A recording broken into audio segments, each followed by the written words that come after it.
The cub's claws scraped against the stone floor, and Marcus knew he had 3 seconds before the young Karathi lunged at him. The throne room fell silent. Every warrior along the walls tensed. The queen's third-born son, barely past his 7th molt, had just issued a death challenge to the human diplomat, and protocol demanded blood. Marcus stood perfectly still, hands visible and empty, watching the cub's muscles coil beneath midnight blue scales. The boy's eyes burned with something beyond childish anger, desperation maybe, or fear wearing a brave mask. "Prove you are worthy," the cub snarled, his developing throat sac vibrating with attempted dominance. "Prove the queen did not dishonor us by speaking with weak flesh." Marcus had walked into this room knowing he might not walk out. 3 months of negotiations, 12 dead human colonies, and Earth's last diplomatic vessel burning in orbit above this world. The Karathi Empire held every advantage except one. They needed something from humanity, though Marcus still didn't know what. The Queen had summoned him personally, bypassing every military channel, every standard procedure. That meant leverage. It also meant danger. The Queen herself sat motionless on her obsidian throne, scaled hands resting on armrests carved from the hulls of conquered ships. Her 4 eyes tracked Marcus with predatory focus, revealing nothing. The royal guards flanked her in perfect formation. Ceremonial blades crossed over their chests, but Marcus caught the weight shift in their stance. They were ready to intervene. Or to let him die. The moment balanced on the edge of that uncertainty. "Your Radiance," Marcus said, keeping his voice level, addressing the Queen without breaking eye contact with her son. "May I respond?" the cub hissed, furious at being ignored. He took a step forward. "Speak," the Queen said. One word, carrying the weight of absolute authority. Marcus slowly lowered himself to one knee, bringing his eyes level with the cub's. The boy stopped, confused by the movement. Around the room, warriors shifted. A human kneeling could mean submission, or the preparation for a spring attack. Marcus gambled everything that the Queen would recognize neither. "You want to know if I'm worthy?" Marcus said directly to the cub. "But worthy of what? Dying on your claws? That's easy. Any fool can die." He paused, watching recognition flicker in those young eyes. "Your mother didn't bring me here to fight. She brought me here to think." "Lies," the cub spat, but uncertainty crept into his voice. "Then test me," Marcus said. He reached slowly into his jacket, every weapon in the room tracking the movement, and withdrew a small folding board. "If strength is all that matters, kill me now. But if you want to prove you're smarter than your enemies, beat me at this." The cub stared at the checkered board, black and white squares catching the throne room's harsh light. "What is it?" "Chess," Marcus said. "A human war game. Older than Starflight, it teaches you to think like your enemy, to sacrifice pieces for position, to win through patience instead of fury." He met the Queen's gaze again. "It teaches you when to strike and when to wait." The Queen's silence stretched. Marcus felt sweat trace his spine despite the throne room's cold. He was betting his life that he'd correctly read the situation, that this summons wasn't about human military capacity or resource negotiation. The Karathi had crushed larger empires. They didn't need Earth's strength. They needed something else. "You mock my son with a child's toy," one of the royal guards said, her voice like grinding stone. "I offer him a weapon his enemies don't expect," Marcus replied. "The Ixrelnok swarm is coming." Your intelligence knows it. "They outnumber you 1,000 to 1. And they don't care about honor or strength. They care about overwhelming force and absolute consumption." He carefully opened the board, setting pieces in their starting positions. "You can't beat them by being stronger. You need to be smarter. More patient, more willing to sacrifice." The Queen's throat sac pulsed once, a sign Marcus had learned meant intense interest. "Show him," she commanded. The cub's aggression crumbled into confusion. "Mother, sit," the Queen said. "Learn. If he is worthy, you will understand. If he is not, you may still kill him when the game ends." The young Karathi sank to the floor across from Marcus, pride and curiosity warring in his expression. Marcus began explaining the pieces, but he wasn't really teaching the cub. He was showing the Queen that humanity's value wasn't in ships or weapons or resources. It was in the one thing the Karathi Empire, for all its conquered worlds and warrior traditions, had never needed to develop: the ability to win while looking weak, the ability to think beyond the next strike. Marcus moved his first pawn forward, and the real negotiation began. The cub's claws clicked against the stone as he studied the board with unexpected intensity. 20 minutes had passed, and the throne room remained silent except for breathing and the occasional scrape of pieces across squares. Marcus had expected impatience, childish frustration. Instead, the young Karathi absorbed every explanation with a warrior's discipline. "Why does the queen move in all directions?" the cub asked, touching the tall piece with surprising gentleness. "If she is the strongest, why risk her? She's the most important. Lose her, you lose the game. That's why you protect her with other pieces, use them to control space and create threats. The queen's power comes from position and support, not from charging forward alone."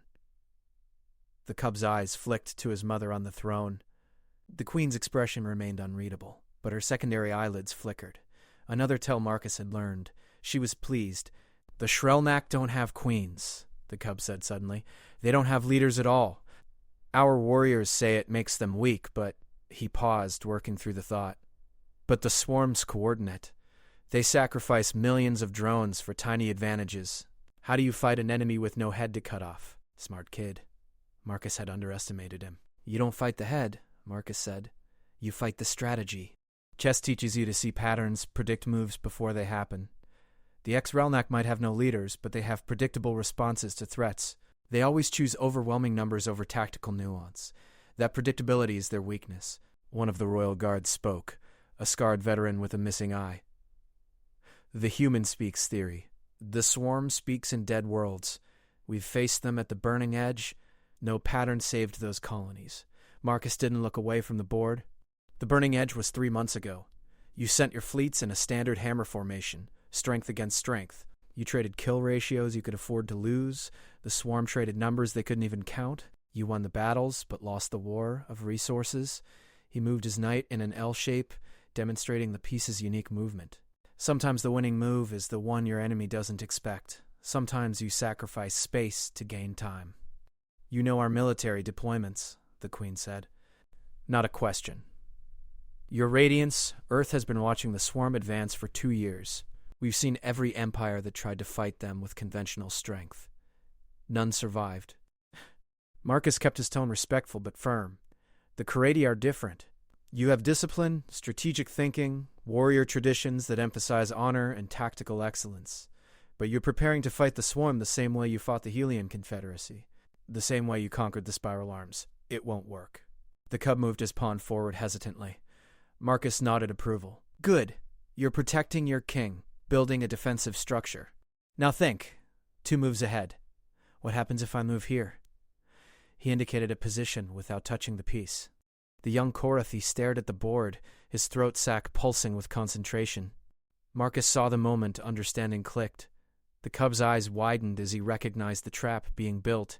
"You would threaten my knight," the cub said slowly.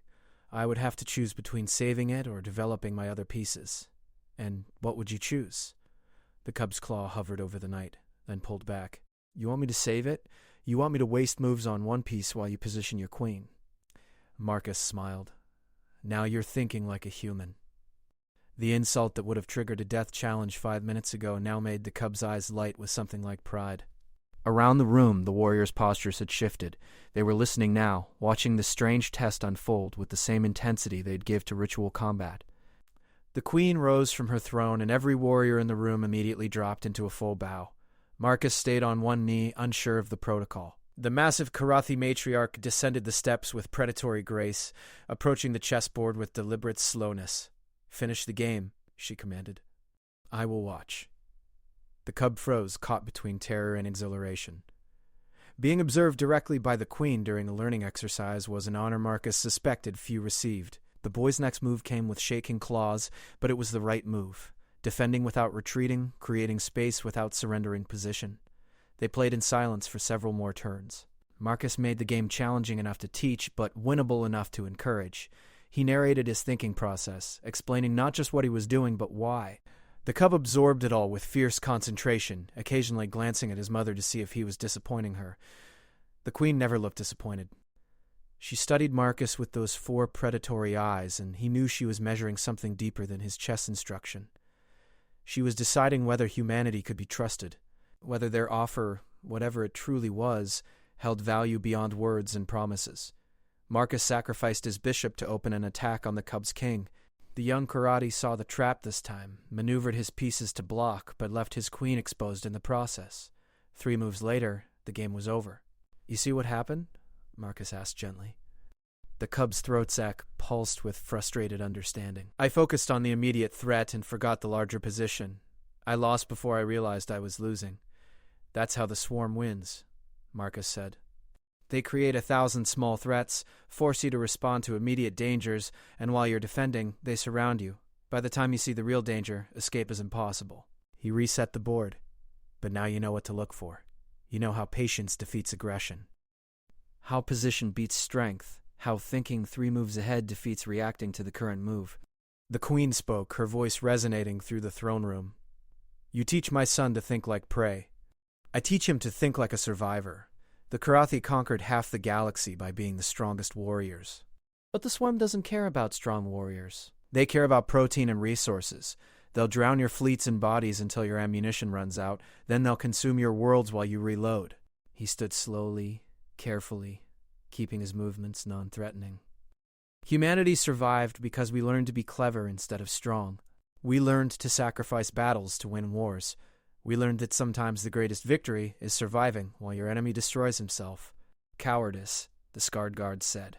"Adaptation," Marcus countered. "The strong rule until they meet something stronger. The clever endure." The queen's claws tapped against her scaled jaw, a rhythmic pattern that sent ripples of attention through her warriors. Marcus recognized it as a thinking gesture, something she did when making critical decisions. The entire throne room held its breath. "My son challenged you to prove your worth," the queen said finally. "You responded with patience instead of violence, teaching instead of dominance. Very well, human. You have passed the first test." Her eyes glinted with something that might have been respect or might have been the prelude to a death sentence. "Now we begin the second. You will teach my war masters your human tricks. You will show them how prey thinks, how weakness becomes strength, how patterns defeat chaos." She leaned forward, bringing her massive head level with Marcus's. "And if your lessons fail when the swarm comes, I will personally feed you to my offspring." Marcus forced himself not to flinch, understood your radiance. "Good." The queen straightened. "You will remain in the palace. My son will be your first student and your guard. If he learns well, others will follow. If he fails—" She let the threat hang unfinished. The cub stood quickly, pride and terror mixing in his expression. Marcus had just become either his greatest opportunity or his greatest shame. "One more thing," the queen said as Marcus turned to leave. "What does humanity want in return for this knowledge?" Here it was, the real negotiation. Marcus took a breath and answered the question that would determine whether Earth survived or became another consumed world in the swarm's path. "We want to survive," Marcus said, and the simplicity of it seemed to catch the queen off guard. "When the swarm finishes with Karate space, they'll come for Earth. If you fall, we fall. If you adapt and survive, maybe we both have a chance." The Scarred Guard hissed.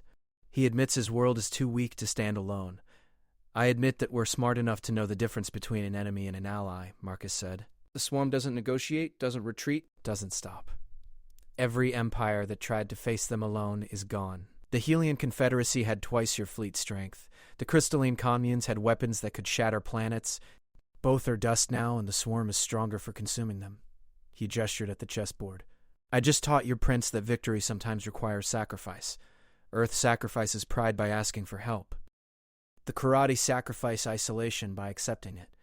Together we sacrifice the swarm's expectation that we'll make the same mistakes every other empire made." The queen's throat sac pulsed in a rhythm Marcus didn't recognize. The cub stepped closer to his mother, instinctively seeking comfort or protection.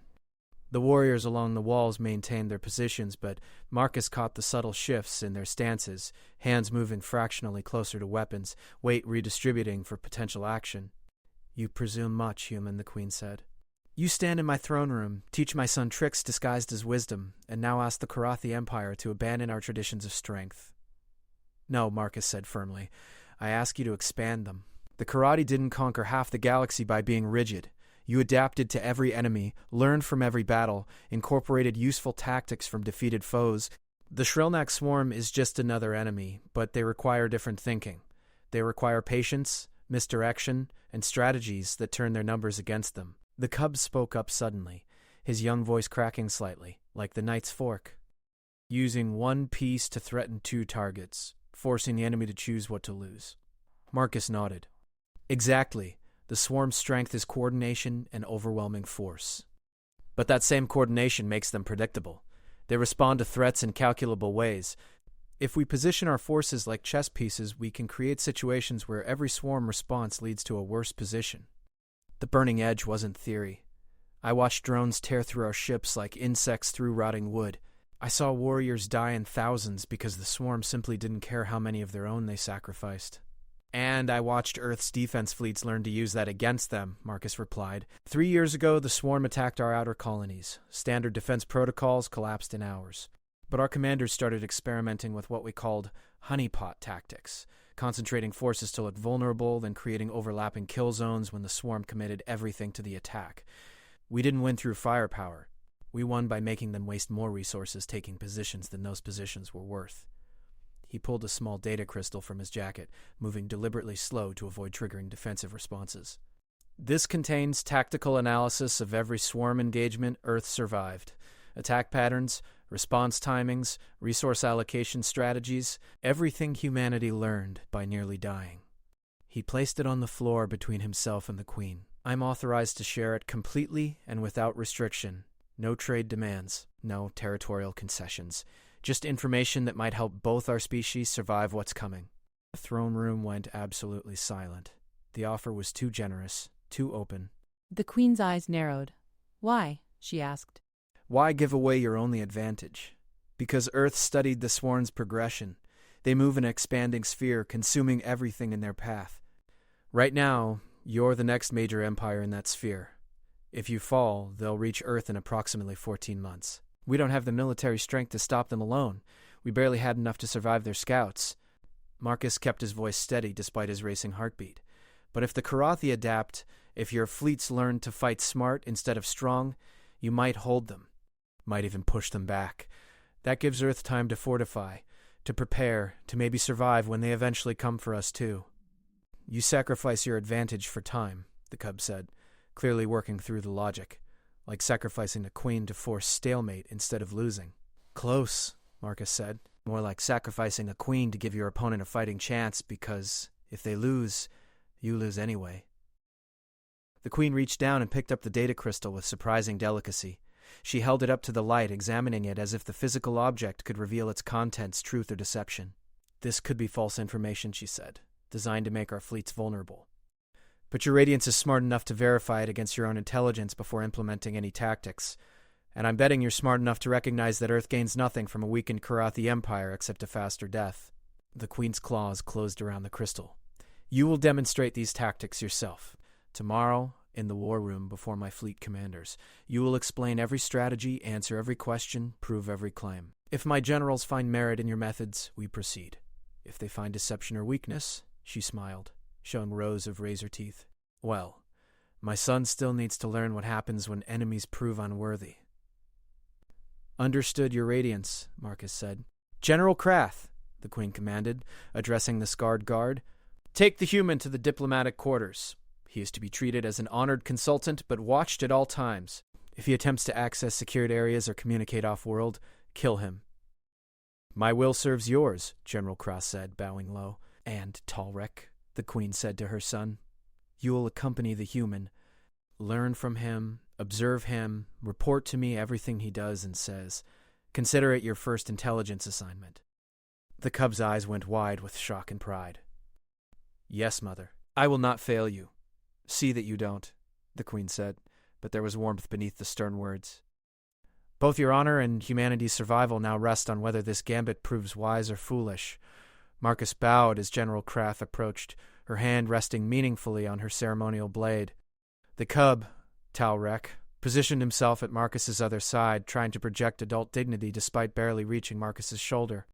As they left the throne room, Marcus heard the Queen's voice one last time.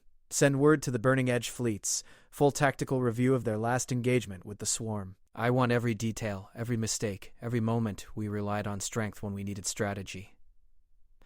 The massive doors closed behind them, and Marcus allowed himself a single quiet exhale. The first part was done. He'd secured access, gained a chance to share information, created the possibility of alliance. But tomorrow would be harder. Tomorrow he'd face military commanders who'd spent their lives conquering through superior force. Tomorrow he'd have to convince them that everything they knew about warfare might be wrong. "You're afraid," Talaric said, not accusingly, but with simple observation. "Terrified," Marcus admitted. "Good," General Krath said. "Fear means you understand the stakes. My question is whether you fear failing or dying more. If I die, it's just me. If I fail, billions of both our species die." Krath's good eyes studied him. "Perhaps you understand more about being Korathi than you realize." She gestured down a corridor lined with battle trophies from a dozen conquered species. "This way? Inhuman? Get some rest. Tomorrow my generals will try to break your theories with scenario after scenario of real combat conditions. If your chess tricks don't hold up to actual warfare, no amount of clever talking will save you." "I know," Marcus said. What he didn't say was that he was counting on it. The Korathi respected strength, but they respected proven capability even more. If his tactics survived their scrutiny, survived the test of their military experience and hard-won knowledge, then they'd commit fully. The Korathi didn't do anything halfway. Talaric walked silently beside him, but Marcus caught the cub studying him with periodic glances. The young prince was trying to reconcile what he'd been taught, that strength determined worth, with what he'd just learned, that intelligence could defeat strength if applied correctly. "Can I ask you something?" Talaric said finally. "Of course." "When you knelt in the throne room, when I challenged you, you weren't afraid of dying, were you?" Marcus considered lying, decided against it. "I was terrified. But I was more afraid of not trying. Your mother summoned me for a reason. Walking into that room was dangerous. Not walking in meant guaranteed death for everyone I care about. Sometimes courage isn't about not being afraid. It's about being afraid and doing what needs to be done anyway." The cub absorbed this silently. General Krath made a sound that might have been approval or might have been indigestion. They reached a set of quarters that were luxurious by military standards, a sleeping chamber, a small workspace, facilities for cleaning. General Krath positioned 2 guards outside the door. "Get rest," she repeated. "Tomorrow at dawn, the real test begins." After she left, Marcus sat on the sleeping platform and allowed himself to shake. He'd gambled everything on reading the Queen correctly, on understanding that the Korathi valued intelligence enough to listen. The chess game had been theater, a demonstration designed to prove humanity's worth through unexpected methods. But tomorrow he'd have to prove it was more than theater. Tomorrow he'd have to show that human thinking could actually save Korathi lives. "You're shaking," Talaric observed. The cub had positioned himself near the door, apparently taking his guard duty seriously. "Delayed reaction," Marcus said. "When you're in danger, your body produces chemicals to help you survive. Afterward, those chemicals need to work through your system. It's normal." "Korathi warriors don't shake," Talaric said, but there was no judgment in it, just curiosity. "Korathi warriors have different biology," Marcus pointed out. "Also, I'm not a warrior. I'm a diplomat who learned military theory because I had to." "You seem like a warrior to me," the cub said. "You walked into a room where you knew you might die.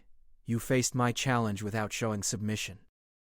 You taught me battle tactics disguised as a game." Marcus smiled slightly. "Chess isn't disguised tactics?" "It's actual tactics, just abstracted. Every principle applies to real warfare. Position, sacrifice, thinking ahead, understanding your opponent's capabilities and limitations." "Will it really work against the swarm?" "Honestly, I don't know. Earth's forces are tiny compared to yours. We fought scout groups and advanced swarms, not the full force. But the principles worked for us on a small scale. If the Korathi can apply them on a larger scale, with better ships and more experienced warriors..." He shrugged. "Maybe. Maybe not, but it's the best chance either of us has." Talaric settled into a resting position, though his eyes never left Marcus. "Mother chose me to guard you for a reason. She's testing me too. Testing you how? To see if I can learn from other species? To see if I value wisdom over tradition?" The cub's throat sac pulsed thoughtfully. "The Korathi Empire was built by my ancestors who conquered through strength, but Mother has always been different. She studies defeated enemies, learns from them. Some warriors call it dishonorable. She calls it practical. Your mother is wise, Marcus said carefully. My mother is powerful, Talric corrected. Wisdom is what she's trying to acquire. That's why you're here. That's why she risks her reputation by consulting with prey species. He paused. No offense. None taken. From your perspective, we are prey. Weak, small, barely worth noticing militarily. Marcus leaned forward. But you know what prey species are really good at? Surviving. We live because we're adaptable, because we think creatively, because we find ways to avoid being eaten rather than trying to outfight our predators. And now you want to teach predators to think like prey. I want to teach predators that the swarm is a bigger predator and that surviving them requires every advantage. Strength, intelligence, adaptation, cooperation, whatever works. Talric was quiet for a long moment. What if it doesn't work? What if the swarm comes and all our preparation fails? Marcus had been asked this question before, by human commanders, by colony governors, by parents looking for reassurance he couldn't give. He learned there was only one honest answer. Then we fight anyway, with everything we have, until we can't fight anymore. But at least we'll go down knowing we tried something different, something brave, something that gave us a chance. He met the young Karathi's eyes. Your people have a saying, don't they? D standing, never kneeling. D standing, never kneeling, Talric repeated, the ritual words steady and sure. Yes. Humans have a similar idea. We say, rage against the dying of the light. Keep fighting even when hope seems gone. Refuse to submit to the inevitable. Marcus stood, moved to the window, looking out over the Karathi capital city, spires of obsidian and steel, monuments to conquest and strength. Tomorrow, I'll try to convince your generals that intelligence can save what strength alone cannot. If I succeed, both our species get a fighting chance. If I fail, he shrugged. Well, at least I won't have knelt. The cub's throat sac pulsed in what Marcus had learned was approval. Get your rest, human. I'll keep watch. Marcus stretched out on the sleeping platform, exhausted but too keyed up to sleep immediately. His mind raced through the presentation he'd need to give, the objections he'd face, the proof he'd need to provide. The Karathi military mind was sharp and experienced. They'd find every weakness in his arguments, every gap in his evidence, every theoretical flaw in his tactics. He'd have to be perfect, or at least convincing enough to overcome centuries of successful tradition. As his eyes finally closed, Marcus's last conscious thought was of the chessboard, pieces arranged for a game that would determine the fate of worlds. And somewhere in the darkness, the swarm continued its inexorable advance, consuming everything in its path, moving closer to both Earth and the Karathi Empire with patient, mindless certainty. Tomorrow would decide if intelligence and cooperation could stop it. Tomorrow would decide everything. Dawn on the Karathi homeworld came sudden and harsh, the system's binary stars breaking over the horizon like weapons fire. Marcus woke to find Talric still positioned by the door, apparently having maintained watch all night despite his youth. You didn't sleep, Marcus observed. Warriors sleep in shifts, Talric replied, though Marcus caught the exhaustion in the cub's posture. Besides, Mother commanded me to watch you. I won't fail my first intelligence assignment because of weakness. Wisdom means knowing when rest is necessary for effectiveness, Marcus said gently. But I appreciate the dedication. General Krath arrived precisely at dawn, accompanied by an escort of 4 elite warriors. You'll present to the fleet commander's strategic analysts and the Queen's personal military advisors. They've reviewed your data crystal overnight. Now they want to see if you can defend your conclusions. Marcus's stomach tightened. Have they found it useful? They found it interesting, Kraft said, which wasn't quite an answer. Whether interesting becomes useful depends on your performance. Come. First you eat. Can't have you collapsing from hunger while explaining why everything we've ever done is wrong.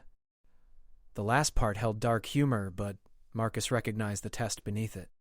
Kraft was giving him a chance to understand how the generals would approach this, with skepticism, pride, and the accumulated weight of victory after victory using methods that had always worked before. Breakfast in the warrior commons was an education in itself. Hundreds of Karathi soldiers ate in disciplined silence, each taking precisely measured portions. No waste, no excess. Marcus noticed how they observed him, not with hostility exactly, but with the cold assessment predators gave to unfamiliar prey. Talric stayed close, his presence offering a layer of protection through association with royalty. They're wondering why you're still alive, Taurak said quietly. Humans have attacked our borders before. Those humans died. I'm here at your mother's invitation, Marcus replied. That makes me either very valuable or very dangerous. Perhaps both, Kroth said. She consumed her meal with efficient speed, then stood. Time. The council waits for no one, not even the Queen's pet human. The war room was massive, a circular chamber where holographic displays floated above a central platform. Dozens of high-ranking Karathi officers stood around the perimeter, their scales bearing the scars of countless battles. At the head of the room, the Queen sat in a throne similar to, but less ornate than her state throne. She acknowledged Marcus's entrance with a slight gesture. Begin, she commanded. Marcus stepped onto the central platform, and the holographic displays immediately responded to his presence, ready to show whatever data he called up. He'd prepared for this moment, practiced his presentation in his mind 100 times. Now he had to deliver it to an audience that considered his species insignificant and his ideas probably insulting. Thank you, Your Radiance, honored generals, for this opportunity. Marcus began. I know my presence here is unusual, and my suggestions may seem to contradict everything you've learned through victory after victory. I ask only that you judge my ideas on their merit, not on the species presenting them. Get to the tactics, one general growled. We don't need diplomatic softening. Marcus called up the first display, a tactical map of the Burning Edge engagement. This battle, your forces engaged a swarm vanguard numbering approximately 4 million drones. You deployed in hammer formation, heavy cruisers at the center, fast attack wings, flanking, destroyers providing cover fire. Standard karate doctrine for engaging a numerically superior enemy. We won that battle, the growling general said. Destroyed 93% of the swarm forces. You won the battle, Marcus agreed. But look at the resource expenditure. He highlighted the data. You expended 60% of your ammunition reserves, lost 11 ships to critical damage, another 27 required extensive repairs. The swarm lost 4 million drones, which they replaced within 72 hours. You won the engagement but moved closer to losing the war. General Kraft remained silent, watching. Your analysis is accurate but incomplete, a different general said, her voice carrying authority that made others quiet. We win battles faster than the swarm can replace their losses in our operational area. Eventually, attrition favors us. He changed the display to show the swarm's overall expansion pattern. The swarm doesn't just replace losses in your operational area. They replace losses everywhere simultaneously. They consumed the Helian Confederacy, absorbed all those resources, and grew larger. They consumed the Crystalline Communes, absorbed those resources, grew larger again. Every empire they destroy makes them stronger. Meanwhile, every battle you win depletes resources you can't easily replace. Experienced crews, advanced munitions, ship components. At current engagement rates, the Kordi Empire can sustain major operations for approximately 18 months before critical resource depletion. The Swarm can sustain current expansion for approximately 40 years before resource constraints even begin to affect their operations. Speculation, someone said. Extrapolation based on observed behavior, Marcus corrected. But if I'm wrong in your favor. If resource depletion takes 2 years instead of 18 months, that doesn't change the fundamental problem.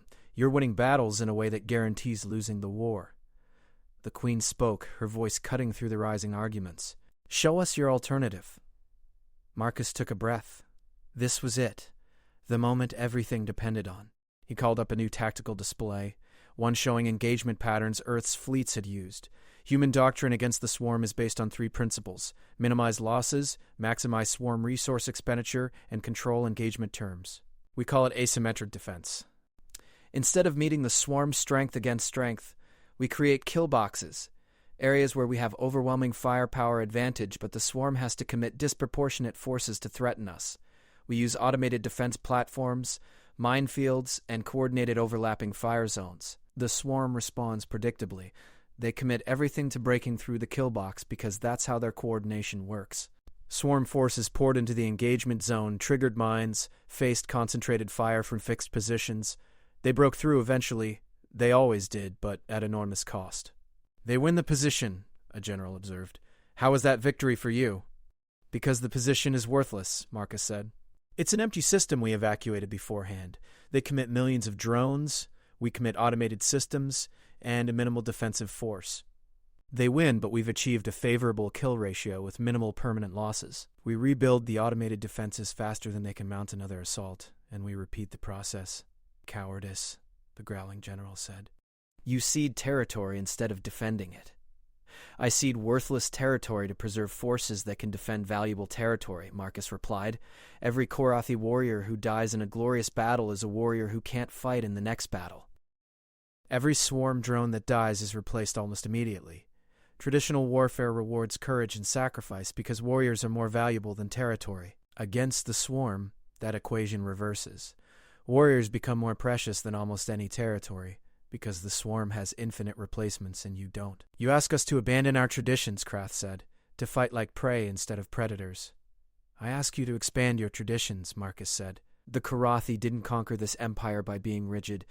You adapted to every enemy. Against the Helian Confederacy, you developed your hammer formations to break their shield walls. Against the Crystalline Communes, you learned to target their communication nodes. You've always been adaptable. I'm asking you to adapt to an enemy that fights unlike anything you've faced before. He changed the display again, showing the chessboard from yesterday. Prince Talaric learned something yesterday. Strength doesn't always defeat strategy. Sometimes the patient player who controls position defeats the aggressive player who controls pieces. The swarm is aggressive, committed, overwhelming in numbers. That should be their strength, but it's also their limitation.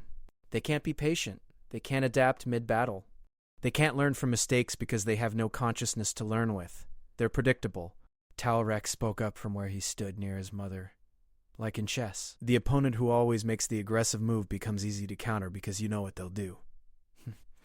Exactly, Marcus said. Earth survives swarm attacks because we learned their patterns, built defenses around their predictability, and refused to fight the war they wanted us to fight. The Queen leaned forward. Show me a practical application. Not theory, reality. How would you fight the next swarm engagement in karate space? Marcus pulled up current intelligence on swarm movements. There's a vanguard approaching the Keth system in approximately 36 hours. Current Korathi plans call for meeting them with a fleet of 200 ships in standard formation, correct? Instead, Marcus said, withdraw 90% of that fleet. Use the remaining 10% to deploy automated defense platforms in a layered pattern around the Keth system's primary inhabited world. Position your main fleet at a neighboring system where they can respond rapidly, but aren't committed to the initial engagement. The swarm arrives, sees a lightly defended target, commits everything to rapid conquest. They trigger the defense platforms, which are programmed to focus fire on their coordination nodes, the larger organisms that direct drone behavior. The drones continue attacking, but their coordination degrades. They win eventually, but at significant cost. Your small defensive force delays them for hours instead of engaging immediately. And then? The Queen's eyes tracked every detail. Your main fleet returns, not to the Keth system, but to the system the swarm just came from, their supply route. You hit their reinforcement waves before they can coordinate with the vanguard. You disrupt their logistics, force them to split attention between attacking Keth and defending their supply lines. You control engagement terms instead of reacting to theirs. The war room fell silent. Generals studied the simulation, working through implications, looking for flaws. Marcus waited, heart pounding. Finally, the general who'd called him cowardly spoke again. It could work.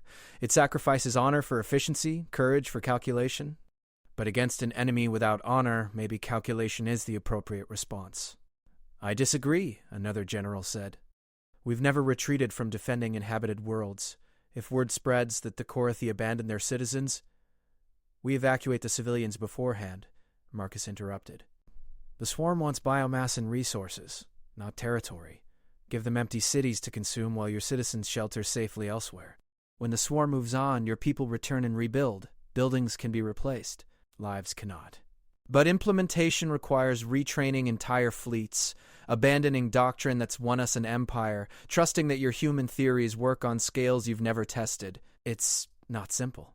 It's terrifying. It requires trusting that intelligence can substitute for traditional strength. It requires faith in something you haven't proven yourselves. He met the Queen's gaze. But your radiance, you invited me here because you recognized that what worked before isn't working now. The Burning Edge should have been a decisive victory. Instead, it was a warning that the swarm can outlast you. The Queen stood, and every warrior in the room immediately fell silent. She descended from her throne and approached the holographic displays, studying them with predatory focus. I will authorize a trial, she said finally. The Keth system engagement will proceed using your tactics. General Croth, you will command the operation. Marcus of Earth, you will accompany her as advisor. If your methods succeed, we expand implementation. If they fail, her smile showed teeth. We'll have one more reason to distrust human cleverness. Marcus bowed low. Thank you, Your Radiance. Don't thank me yet, the Queen said. Krath, how soon can we redeploy the Keth defense fleet? 12 hours if we move immediately, Krath replied. Do it. Marcus, you have 12 hours to provide detailed tactical specifications to General Krath's staff. After that, you'll join her flagship and pray your theories translate to reality. The Queen swept her gaze across the assembled generals. The rest of you, study his data. Question it, test it, find every flaw. If this works, we'll need to retrain the entire military. If it fails, we'll need to understand why so we never make similar mistakes. She returned to her throne and the dismissal was clear. Generals filed out, some with skeptical expressions, others with thoughtful ones. Marcus found himself surrounded by Krath's tactical staff, all demanding specifics, details, contingencies. As he worked through the endless questions, Talric appeared at his side with water and a strange Karathi food that the cub claimed would sustain energy. Mother never authorizes trials of unproven tactics, Talric said quietly. She must truly believe the swarm threatens us. She's wise enough to recognize when old solutions won't solve new problems, Marcus replied between answering technical questions about defense platform deployment patterns. And you're brave enough to gamble your life that you can provide those new solutions, the cub observed. Marcus paused, really looked at the young Karathi. Your mother gambles too. She risks her reputation, her military traditions, her empire's way of war, all on the chance that a prey species might know something predators don't. That takes a special kind of courage, or a special kind of desperation, Talric said, but without judgment. Maybe both, Marcus thought, but he didn't say it aloud. In 12 hours he'd be on a flagship, heading toward the first real test of whether human intelligence could save Korathi lives. Whether chess principles translated to actual warfare. Whether courage and calculation could combine to defeat an enemy that knew only consumption and growth. 12 hours to prepare for the battle that would determine if Earth and the Korathi Empire could become allies against the Swarm. 12 hours to prove he wasn't leading General Croth and her fleet to their deaths. 12 hours. Marcus got to work. The flagship Vengeance Ascendant cut through space with predatory grace, its weapons systems primed and crew at combat stations. Marcus stood on the command deck beside General Krath, feeling distinctly out of place among battle-scarred Korathi warriors who moved with the synchronized efficiency of lifetime soldiers. Talric had been ordered to remain at the palace, but the young prince's parting words echoed in Marcus's mind. Prove my mother's faith was not misplaced. Swarm vanguard approaching, Keth system perimeter, the sensors officer reported. Estimated force 6.3 million drones, standard distributed coordination pattern.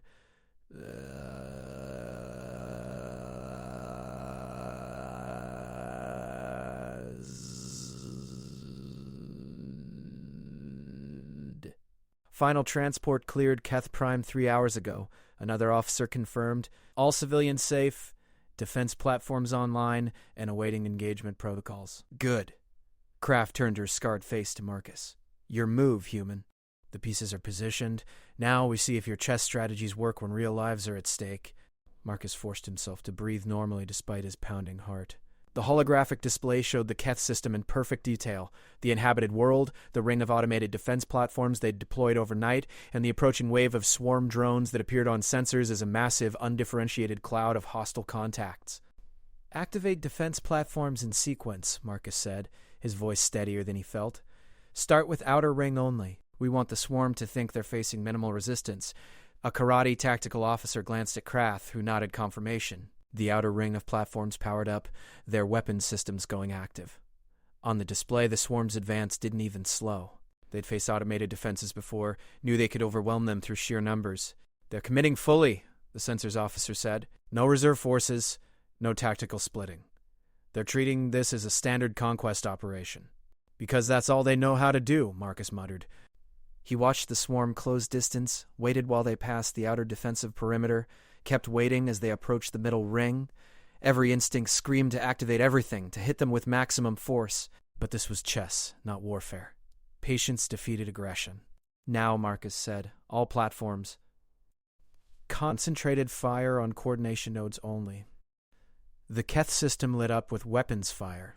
The defense platforms, positioned in overlapping fields of coverage, ignored the smaller drones entirely and focused on the larger organisms that directed swarm behavior.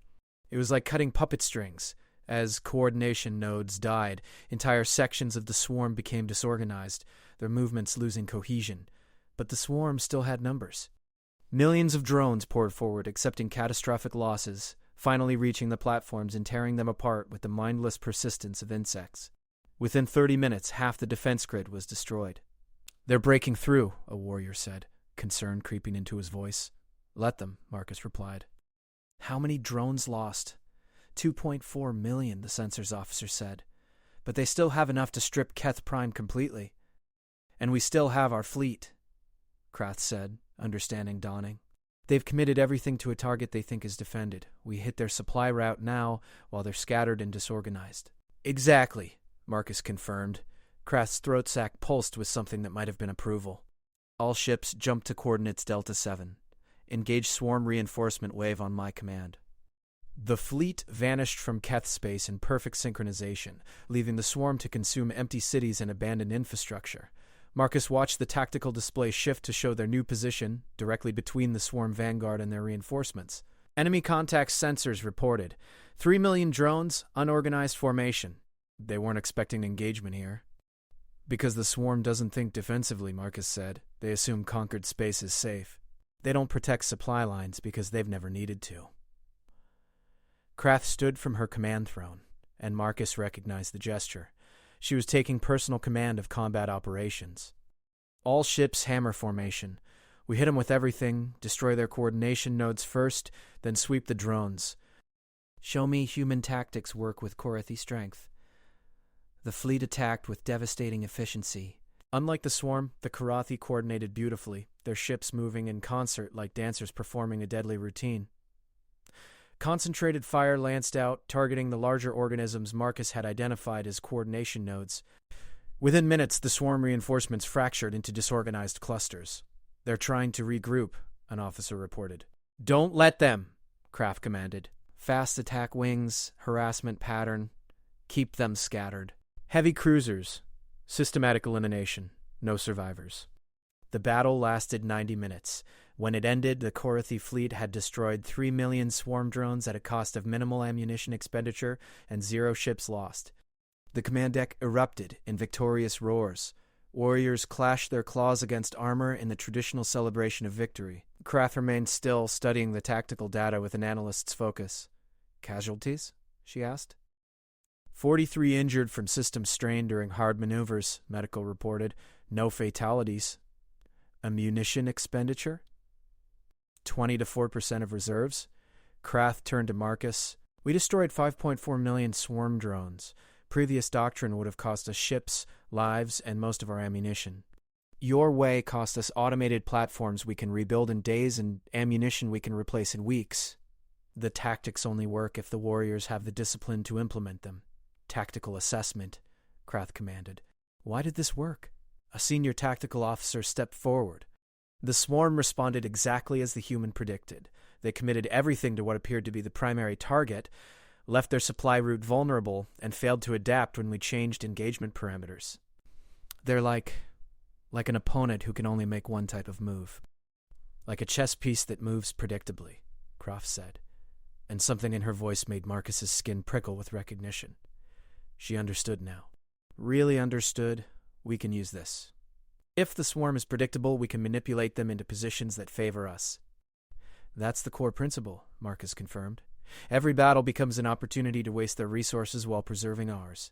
We don't need to destroy the entire swarm, just make it too costly for them to continue advancing. Eventually they'll route around us to find easier targets. Or we route them into prepared kill zones," another officer said, excitement building. "We could create a defensive line that forces them to either attack us on unfavorable terms or take massive detours around our space." Krath's claws tapped her command throne again. "Signal the Queen. Tell her the Keth operation succeeded beyond projections. Request immediate authorization to brief all fleet commanders on these tactics." She looked at Marcus. "You'll give that briefing?" Show them what you showed me. Yes, General. And Marcus? Krath's good eye fixed him with predatory intensity. You've proven human intelligence has value. Don't let it go to your head. You're still prey teaching predators. The moment we stop learning from you, the moment your usefulness ends, so does our protection. The fleet jumped back to Korathi space, and Marcus allowed himself to feel the weight of what had just happened. They'd won. Not through superior strength or overwhelming force, but through strategy and planning, through chess principles applied to real warfare, through human thinking combined with Korathi execution.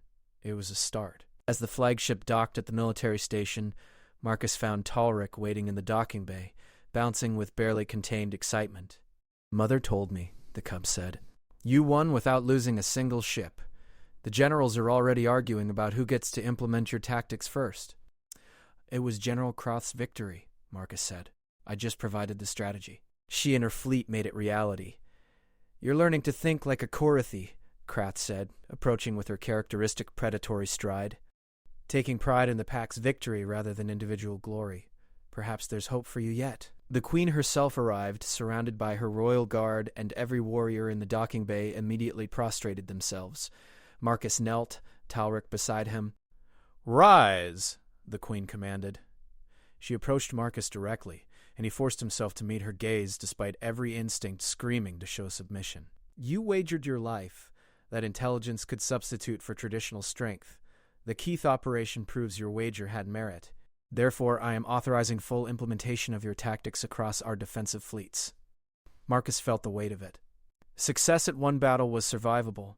Success across an entire empire meant responsibility for billions of lives. "Your Radiance, I need to be clear about something," Marcus said carefully. "These tactics work against the Swarm as they currently operate, but the Swarm might adapt. They might learn. If they do, we'll need to adapt faster. This isn't a permanent solution. It's buying time." "Time to do what?" the queen asked. Marcus took a breath. This was the real gambit. Time to build an alliance. Korathi strength combined with human intelligence. Shared resources, coordinated defense, unified strategic command. Neither of our species can defeat the Swarm alone. Together we might hold them off long enough to find a real solution. The throne room, they'd moved to the formal space during his explanation, fell absolutely silent. The queen's eyes tracked him with predatory focus. "You ask the Korathi Empire to submit to joint command with prey species," she said, and Marcus heard danger in her voice. "I ask for partnership," he corrected carefully. "Your fleets, your warriors, your command structure, human tactical advisors providing strategic analysis and pattern recognition. Not submission, cooperation." "Why should we trust you?" one of the royal guards demanded. "You've proven useful once. That doesn't make you reliable." "You shouldn't trust me," Marcus said. "You should trust mathematics. Trust tactical analysis.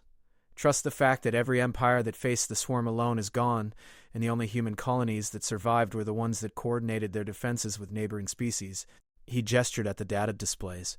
"Trust that the Keth operation worked because I had something to offer, and General Krath had the wisdom to listen."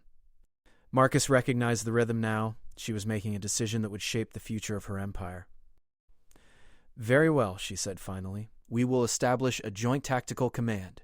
Korathi military leadership, human strategic advisors. You will personally oversee the integration of your tactics into our fleet operations. General Krath will serve as military liaison, ensuring our traditions are respected while your innovations are implemented." She leaned forward, and Marcus saw the absolute certainty of a ruler who'd conquered half a galaxy. "But understand this, Marcus of Earth. If this alliance fails, if your tactics prove inadequate, if the Swarm breaks through because we trusted prey instead of relying on predator strength, I will personally ensure that humanity's last moments are spent regretting this collaboration. Do you accept these terms?" Marcus thought of Earth, of colonies that had already fallen, of the billions counting on him to somehow forge an alliance that could survive what was coming. He thought of Talric learning chess, of Krath's willingness to listen, of the Korathi warriors who'd executed his tactics with perfect discipline. "I accept," he said. "Then let us prepare for war," the queen said. "Not the war we wanted to fight, but the war we must survive. Together."